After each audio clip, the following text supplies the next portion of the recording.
People who work at 5-star hotels, what type of beep goes on that management doesn't want people to know?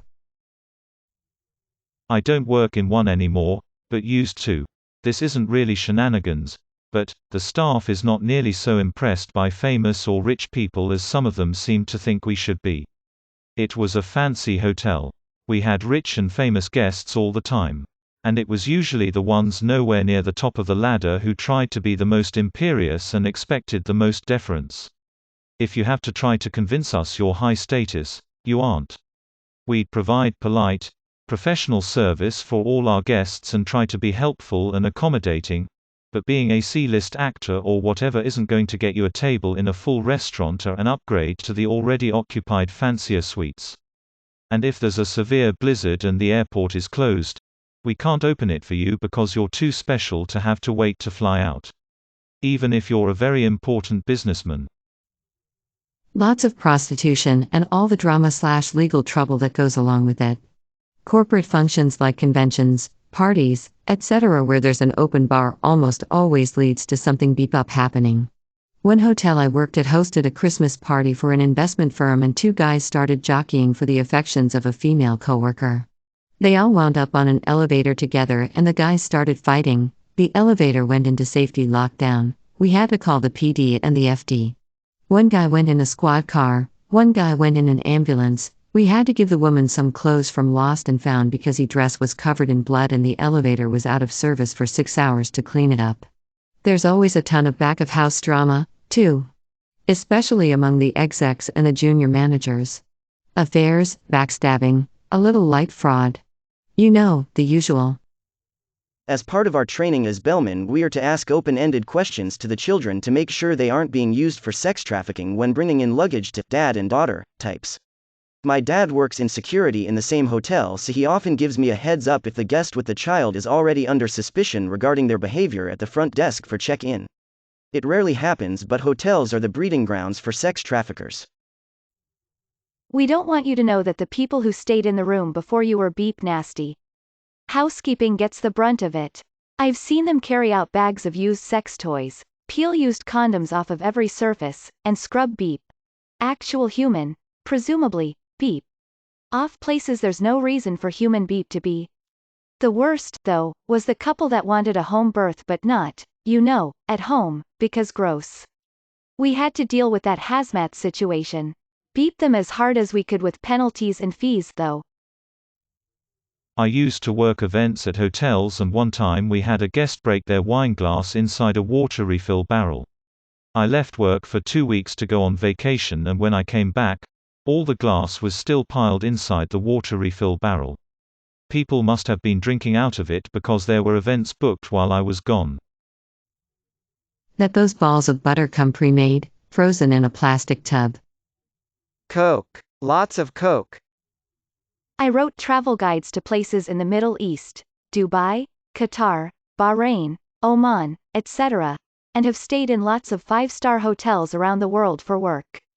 The whole 5-star system is murky from the start. The manager at a top-class London hotel told me that the hotel grading system in general is utter nonsense. The problem, he said, is that the list of criteria to reach each of the star ratings is little more than a tick sheet, albeit with around 500 factors to consider. For example, one criterion for being considered 5-star is fresh flowers being present in guest rooms, but there's a huge difference between a big ornate display of orchids and a bunch of daffodils. The presence of either would technically tick the box, and in theory you could fulfill all the required 5-star criteria yet be hugely inferior to the hotel next door that offers all the same things but at a much higher quality and standard. The Forbes travel guide gave just 6 London hotels a 5-star rating, including the one my insider works at, but that means that fantastic hotels like the Ritz, the Langham, the Berkeley, and Mandarin Oriental Hyde Park are only 4-star. Are they really 20% inferior to the 5-star rated Al Bustan Ratana in Garhoud in Dubai, which is basically a business hotel near the airport? It's also difficult to maintain a consistent roll call of criteria, as modern demands change. For example, Wi-Fi in the room is a relatively recent expectation, and what we expect as standard has changed over the years, so what constitutes luxury now has altered accordingly. When Savoy Hotel in London opened 1889, it was boasting about features such as electric lifts, speaking tubes, to link each floor, and fully plumbed bathrooms.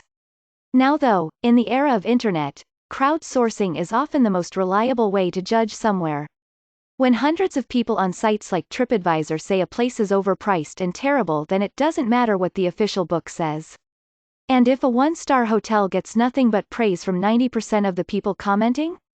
There's your consensus of rating right there. We don't bat an eye at prostitution or whatever goes on in the rooms as long as it doesn't affect other guests. Half the women that come to the bar are working girls looking for a sale.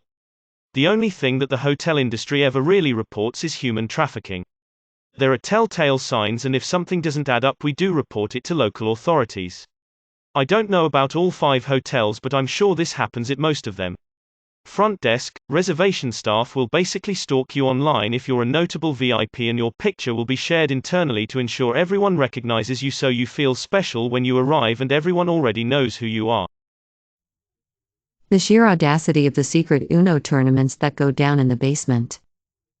Bedbugs are actually a big issue for hotels, including 5-star hotels. Look for the signs and check every time you get to your room. You do not want to bring them home with you. Edit. Here is a link to Consumer Reports suggestions to avoiding bringing them home. We don't give a beep about your backstory. Check in, be polite, and don't be an asshole.